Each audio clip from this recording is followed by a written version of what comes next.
Peace and power, family. This is High Priestess Sister Arcola Sojet. I'm coming back to reiterate house consciousness. I didn't get a chance to, I had some problems with the video, and so I had to remake it. And I did also change up my images a little bit. Just gonna be a two-part video. And when I talk about house consciousness, this is a concept that I deal with in the New Sojet philosophy. We're talking about the spirit of a home. We're talking about the construct and the spirit of the dwelling. See, a home is meant to be lived in. A house and a human preserve each other. See, a house is not just the drywall, paint, nails, and shingles. A house is a construct, and every construct carries a frequency. The moment a house is built, before anybody moves in it, it already has a kind of proto-consciousness shaped by its materials, its structure, its design, and the energy present while it was being raised.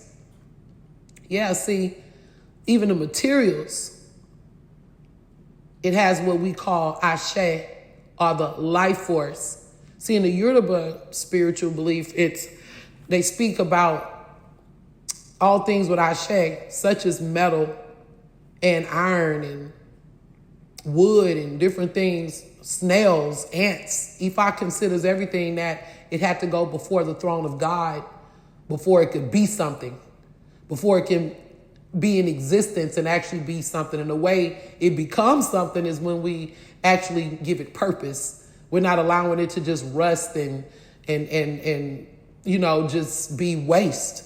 We're putting it to work and creating. Just that in itself is a spiritual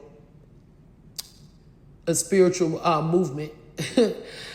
See, the walls have ears before people have voices. Wood remembers. Metal records the vibrations. Foundations absorb the atmosphere they were born in, right?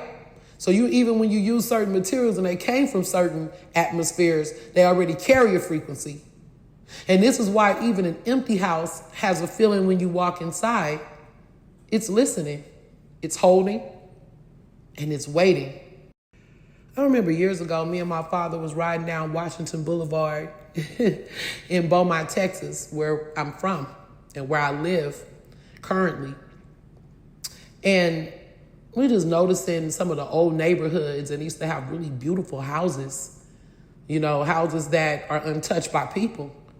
And just looking at them going to waste and just sitting there. And I would just see these same houses year after year, and you could just see them like they look lonely, falling apart. And my dad said, yeah, he'd say a house will fall apart faster than the ones full of life. He said, because houses are meant to be lived in. Him and my spiritual teacher told me the same thing. Houses are meant to be lived in. And when nobody lives in it, it starts to die. And that just kind of startled me. He was talking physically, but spiritually he was right on target. And I'm like, I would think it would be the other way around. People being in a house and moving around, and children and, all of these different things, wear and tear over the years that would break down the house. But I guess because we can also repair the house. But a house collapses from emptiness faster than it does from activity. And again, because we can literally repair the house also. But it's not because of weather. It's not even because of time. But because there's life inside to animate the structure. That keeps the house together and in order and in alignment. It's lived in. A lived-in house gets breath. It gets movement, heat, intention, footsteps, conversation, emotions, presence, family, laughter. All of that becomes a part of the living memory, part of his spiritual wiring. And this is why certain houses become haunted, not by evil necessarily, but by the imprint, by story, by the residue of human life etched into the blueprint, memories. And this is also why sometimes a house chooses its next family. People can line up, qualify, and bid for the house.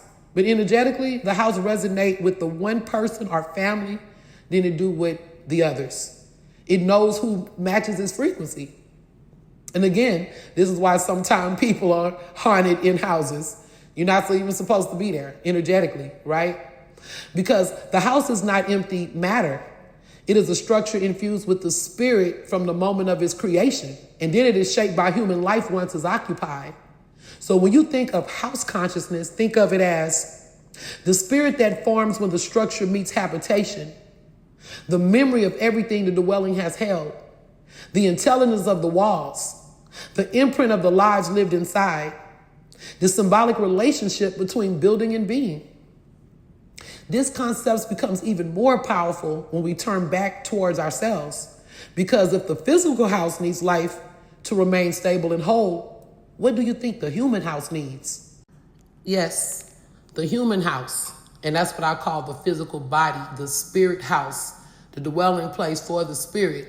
As I call it spirit house, but it's also the temple for the spirit. It's the seat of the soul that dwells in the body as well. So on our next bill, we're going to go into house consciousness part 2, and we're going to deal with spirit house, okay? House power.